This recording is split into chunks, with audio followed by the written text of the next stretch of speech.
Hello, everyone. This is Debra Richardson, and today I am putting the AP in Happy, where accounts payable teams are empowered to protect the vendor master file from fraud.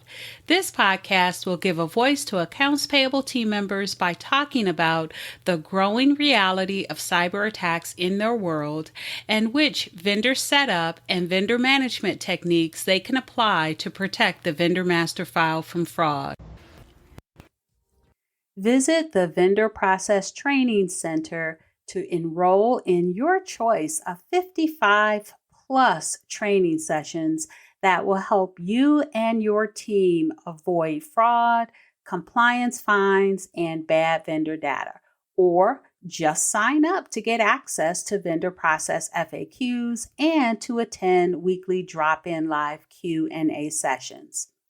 Visit training.debrarrichardson.com today. The link will be in the show notes.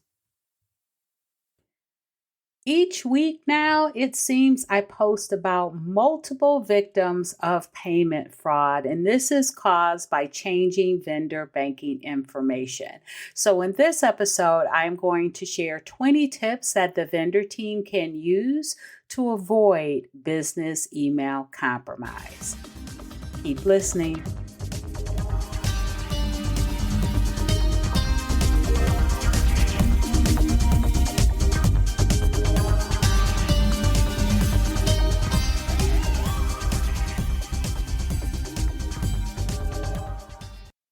Welcome to episode 259, 20 tips for how vendor teams can avoid business email compromise in 2023.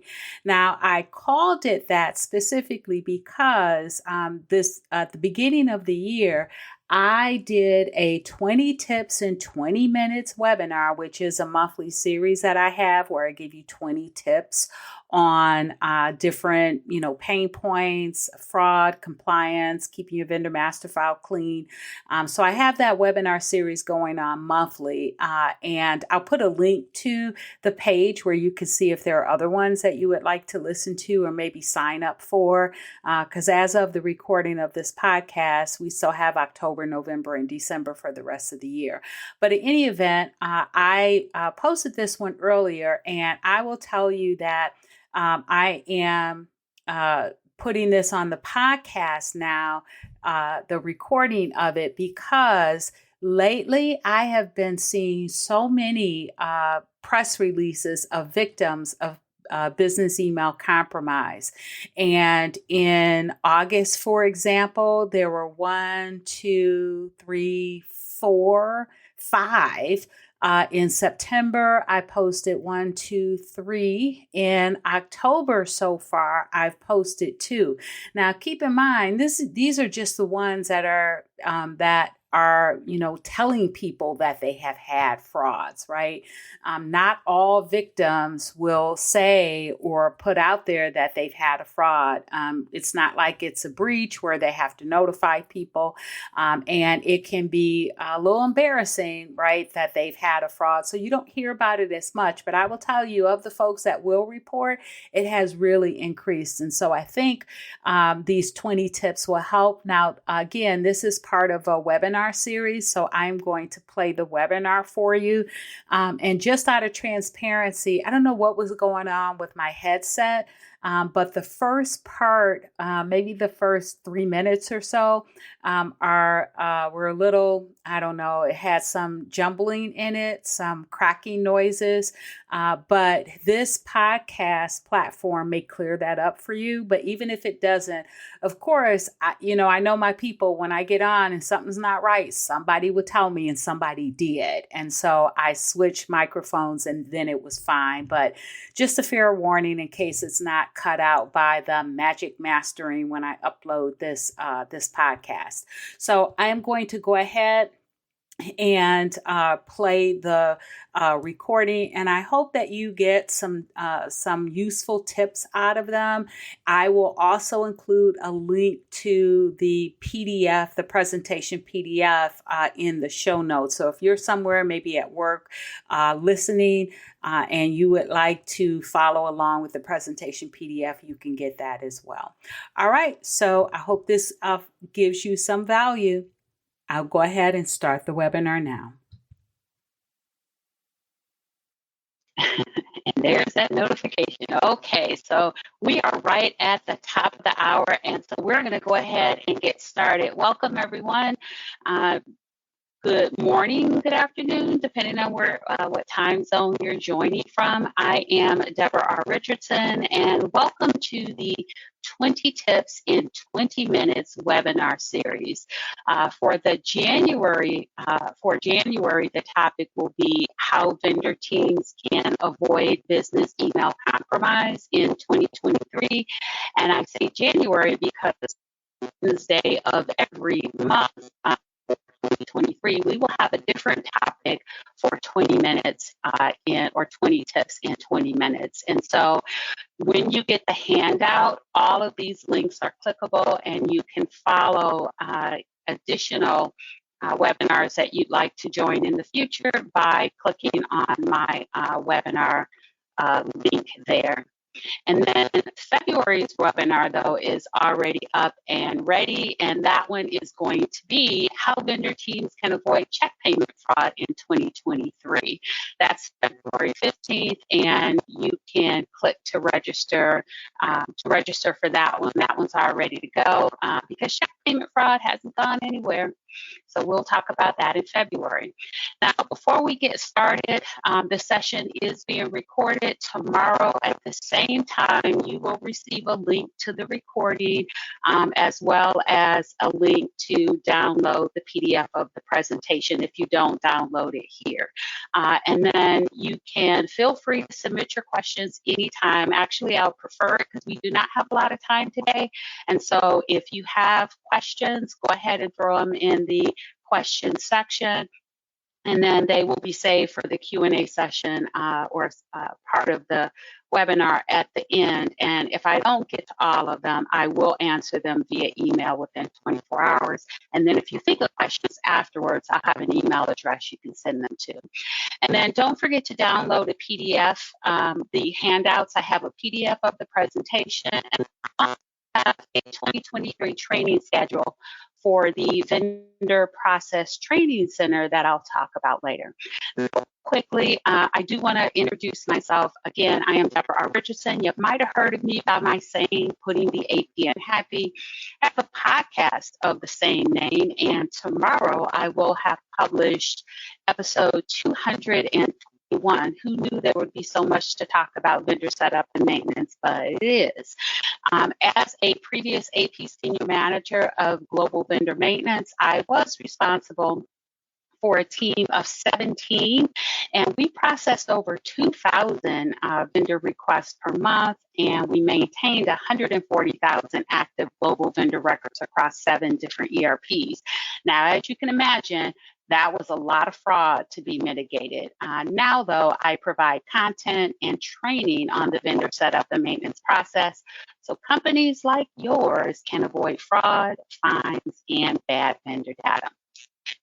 Today, we'll be talking about business email compromise and how to avoid it. So on the agenda, the first thing we're going to talk about is the biggest issues contributing to successful fraudulent payment.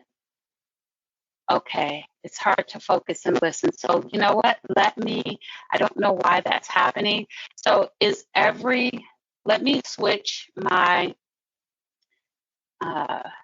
audio here and see if it'll come in better. Okay, does that sound better? Wendy, Catherine? I switched my audio. Better? Okay. Okay, my apologies. Yes. All right, Samantha. Yes, a lot better. I love it. Okay. All right. So biggest issues contributing to successful fraudulent payments. We'll talk about that. And then we'll get into the 20 tips in 20 minutes, how you can avoid business email compromise in 2023. And then we will get into the Q&A session. But first, I do have a poll question because I do want to ask this, how you confirm bank change request. So I'm going to go ahead and launch it. And this may look a little strange to you, but I have the choices that I have here. I am not making these up. These choices are actual ways that I have heard of companies confirming vendor bank change requests. So number one, we definitely have the confirmation phone call, because that's out there, right? A, I guess, and then B is video conferencing. So I heard about somebody doing that because they were not able to get their international vendors on the phone, like they couldn't even call them. And so they did a Zoom call. So that was a real thing. And then C is a physical signature and then notarization. So there was a accounts payable team that was FedExing the banking form for completion and then requiring the vendor to return the completed form via FedEx. And yes, they had to, the vendor had to incur the cost to return it. And then another team that required the vendor to get the form notarized, because you know when you notarize that form, they have to produce ID. And so that was being done. And so if you use any of those, select C, and then D, if you do not do anything to confirm the banking, a bank change, or if you're not sure.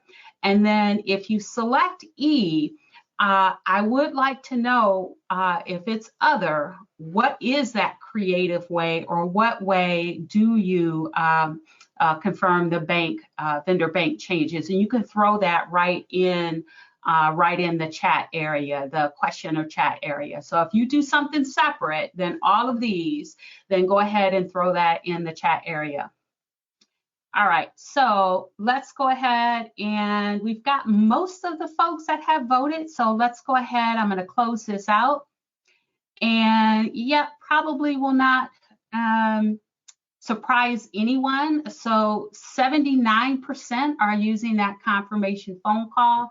And then 21% are using something else. So if you are using something else, go ahead and throw it into the chat, the question/chat area. And I did get at least one response so far. They're using email. And email is fine. I actually recommended that at the beginning of the pandemic when nobody could get nobody on phone. And so there was a whole, controlled process around that. All right, so great. Let me go ahead and hide this poll and let's get started. All right, so the biggest issues contributing to successful fraudulent payments. And let's get into that. I do want to, however, just define how business email compromise, how I will be treating that for today's webinars, because there are a lot of different interpretations of all the fraud terms, including business email compromise. I mean, it has so many different names, but for this webinar, business email compromise, or BEC as I may call it, is where a request is submitted through email to change vendor banking to a fraudulent account. Now, a fraudster can send the email pretending to be your vendor or pretending to be your CEO or some other internal employee. For example, if you have internal employees submitting, ads and changes on behalf of your vendor to your accounts payable or to your vendor team. Now, for those of you that are converting check payment vendors, that do not have existing banking. This also includes you too, because you are adding vendor banking to an existing vendor record. So all of the, convert check payments to ACH, that really carried a lot of fraud. And so that's all included in what we're going to talk about today. Now, really quickly, the problem with both email and that confirmation call, but we're going to talk about email first. And the problems that you are facing actually with both email and the confirmation call is, that confirmation call that's supposed to be the magic bullet, right, to solve business email compromise, but it's really not. So let's start with email. So the first issue or problem with email is that it is not secure because there's no way to verify who the actual sender is. You might say, well, in Outlook or whatever your email client, they may pull up and show that question mark, right? So because they can't tell either. And that's true. But the second problem with email is that phishing has been so successful over the last 3 years that fraudsters have gained access to your vendor's email, or maybe even your internal employees' email, and are sending emails from those legitimate email addresses. And not only that, they are sending vendor bank change requests from an historical email string to make it appear more legitimate. But even, right, if fraudsters don't have access to, your vendors or your internals' email, and they spoof an email address, your IT team's system and email controls only block on average about 85% of those spoofed emails, meaning 15% are getting through to your inbox. And if you use Outlook, the latest Microsoft white paper on Microsoft Defender says that percentage is 18.8%. So if you're using Outlook, then 18.8% of those fraudulent emails are getting through. Now, the confirmation call to the vendor. Now, everybody may be thinking, what's the problem? We have confirmation calls. 79% of you do, but you are on this webinar. I will say that if you are the only person that's making the confirmation calls and you don't, make the following errors I'm going to talk about, then you're probably okay. Probably not, but it's better than most. But if you have other team members making those calls, here are the issues I have seen in press releases and with 2 back-to-back clients last summer that have the confirmation call in place and still made fraudulent payments. So the first thing is they can't reach the vendor, either due to time zones or the vendor is busy. And they don't pick up, or AP really does not have the right vendor. The second thing is that team members, right, they know they are not supposed to use the information in the email, because we hope you have trained on that.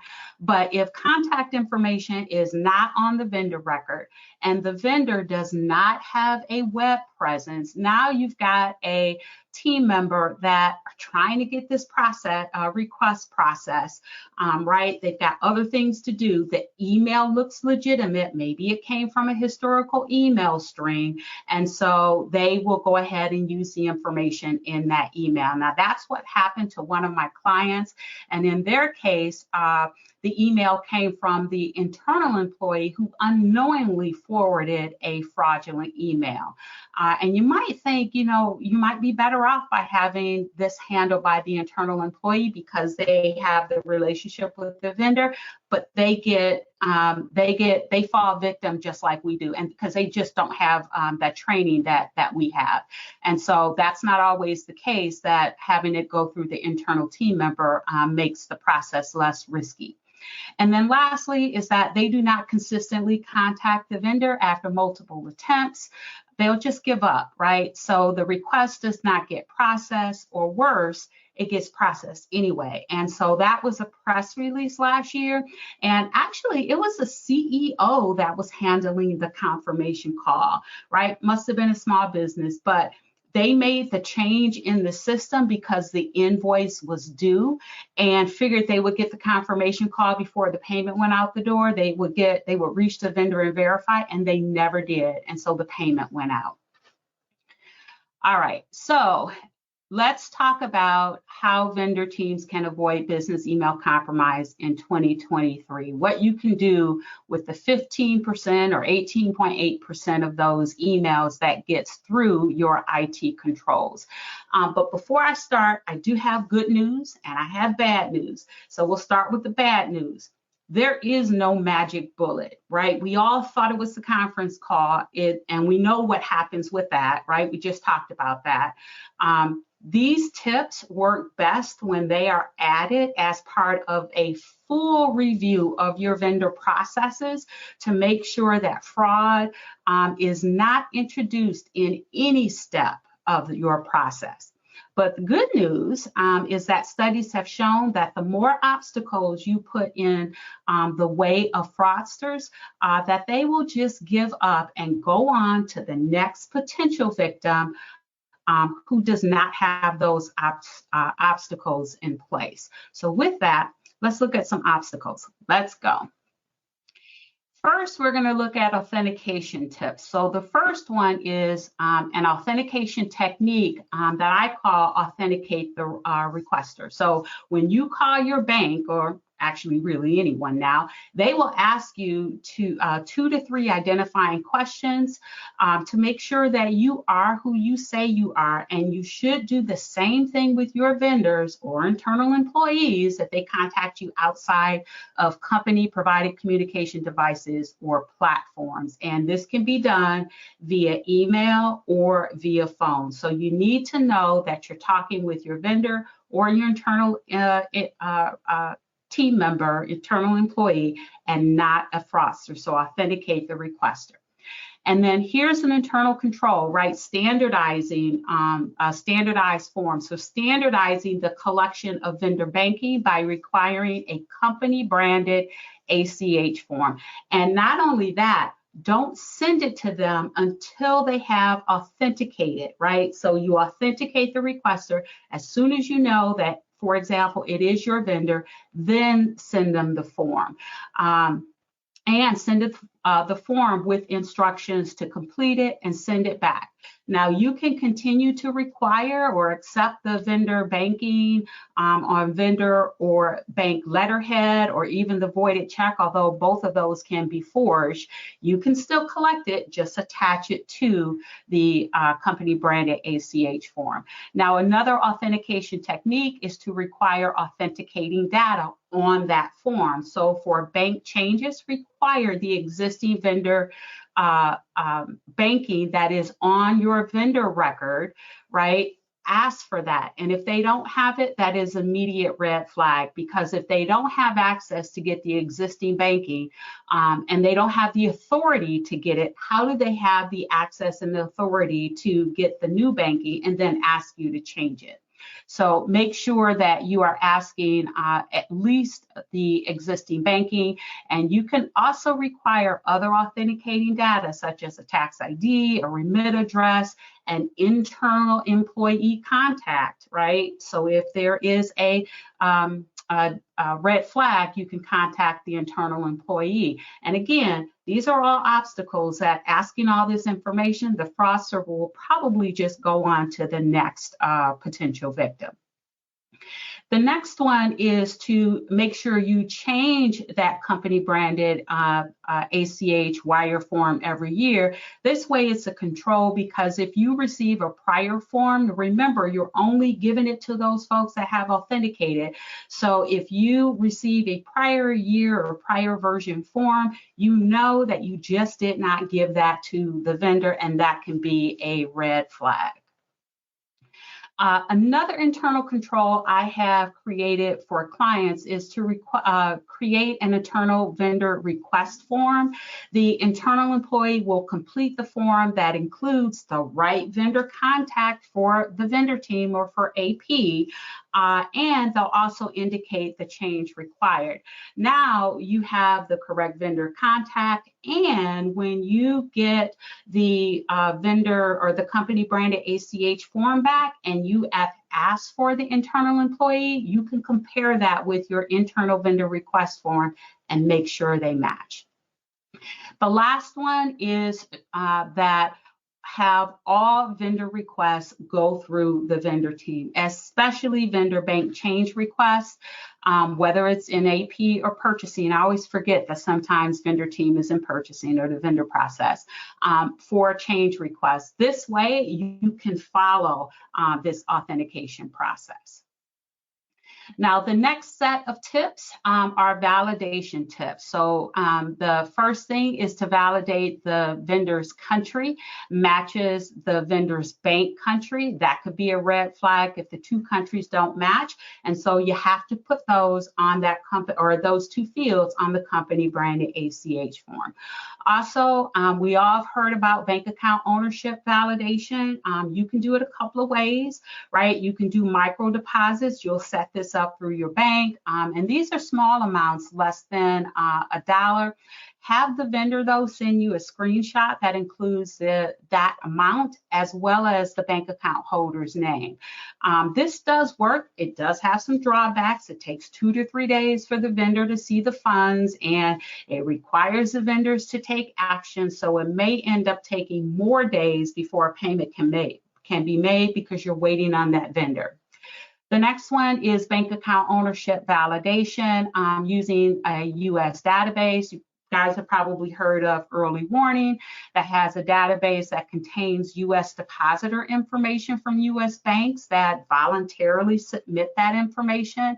Now, the success rate or hit rate can be low because not all banks participate. You may not have access to validate personal versus business accounts. And also companies can use their parent company account, and so the name is not going to match. And then there's other reasons too. Maybe they're using a UPIC number, which is not really their bank account number, right? So if you belong to one of the banks that own Early Warning, you can go directly through your bank to use the Early Warning system. But if you don't, you'll have to use one of their resellers. And one of their resellers is GIAC. And you guys have probably heard of that.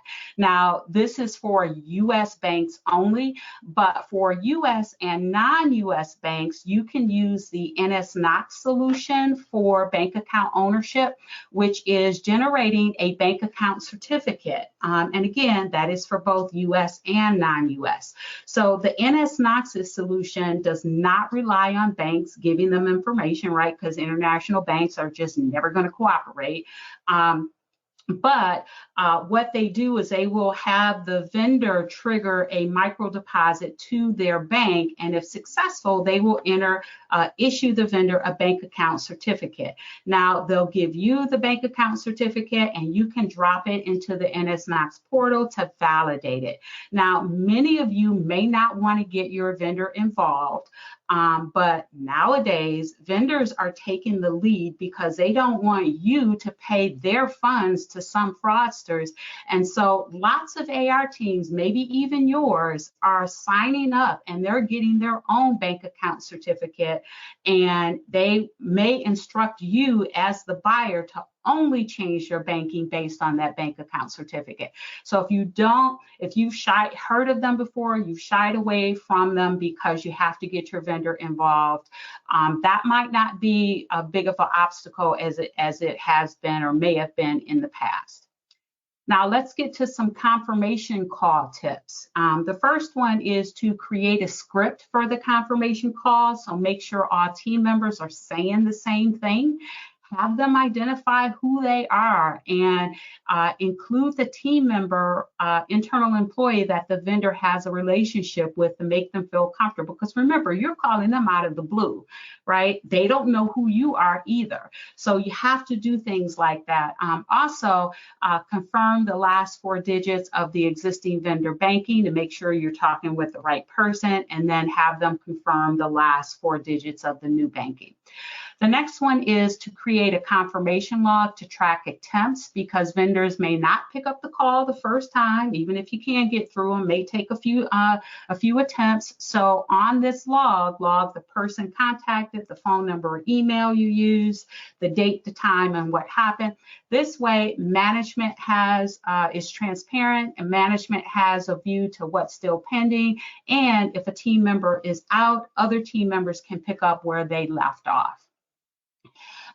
The next one is to have a separate person do the confirmation. So this is a control, so one team member does not handle the entire process. Maybe they can pick up on the fraud, the other team member didn't. And it also avoids internal fraud as well. Okay. And then processing tips. So the first one is, and this is, I think we've got 3 more after this one. So this is number 14. So management review bank account adds and changes, and not the way they review and approve expense reports, but they really do need to look, verify that whatever process you have in place, these tips, if you're putting them in place, you've got other things in place, make sure the process was followed. Make sure the company branded ACH wire form was collected. Make sure the confirmation call was done.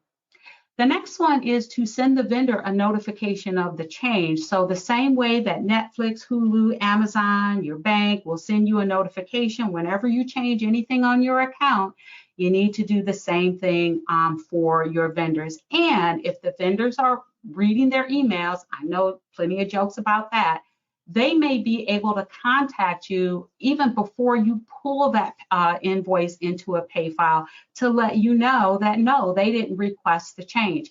That this step here, I was able in my prior life to automate this from our SAP system. So it may be able to be automated. So check with your system teams. The next one is management review pay file payments. So pick a threshold payment amount. This could be 150,000, this could be 50,000, this could be 0, right? If you can't afford to lose anything. So the last stop before the pay file goes out the door, review payments, vendors with payments that are over a certain threshold that have had bank changes within 90 days, and verify that process was followed. This is your last time to stop it before it goes out the door. And then confirmation call post payment. This is where I really like the confirmation call. So this, the pay file, you send the pay file, it gets to your bank that day, it gets to your vendor's bank the next day, and then to your vendor's account the day after that. So call the vendor to verify they received the payment, and also confirm that vendor amount. This is faster than waiting for your vendor to realize the payment is missing. So this is days, right, versus weeks for them to tell you that it's missing. And that might be the difference between you being able to recover the funds. Now, you can use this for larger payments. So if you've got $1 million payments you usually don't have, I recommend having a confirmation call after that payment is sent out of the door. Now, the last 3 are third-party resources and policy tips. 18 is to use secure email. So use secure email to collect vendor banking. You can use it for the entire process or just collecting banking.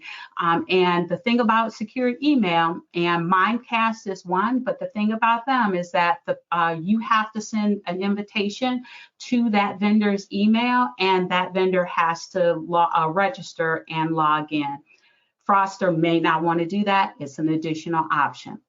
The next thing is to outsource your vendor payments. So there are third-party payment solution providers that will collect and store vendor remittance information. They may even accept liability if a fraudulent payment occurs with a payment card, because they're going to try a payment, the best payment method for your vendor, and for you too, might earn you a rebate, but that may allow you or allow them to take the liability if a fraudulent payment still occurs.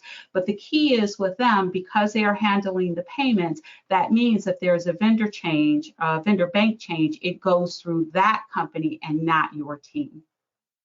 And then lastly, create a vendor policy. So some of these changes, they will not go over well with internals because they want the vendor process to be easy. But as long as you are accepting vendor bank details via email, it is just never going to be easy. So add all requirements to a vendor policy, have leadership sign off on it.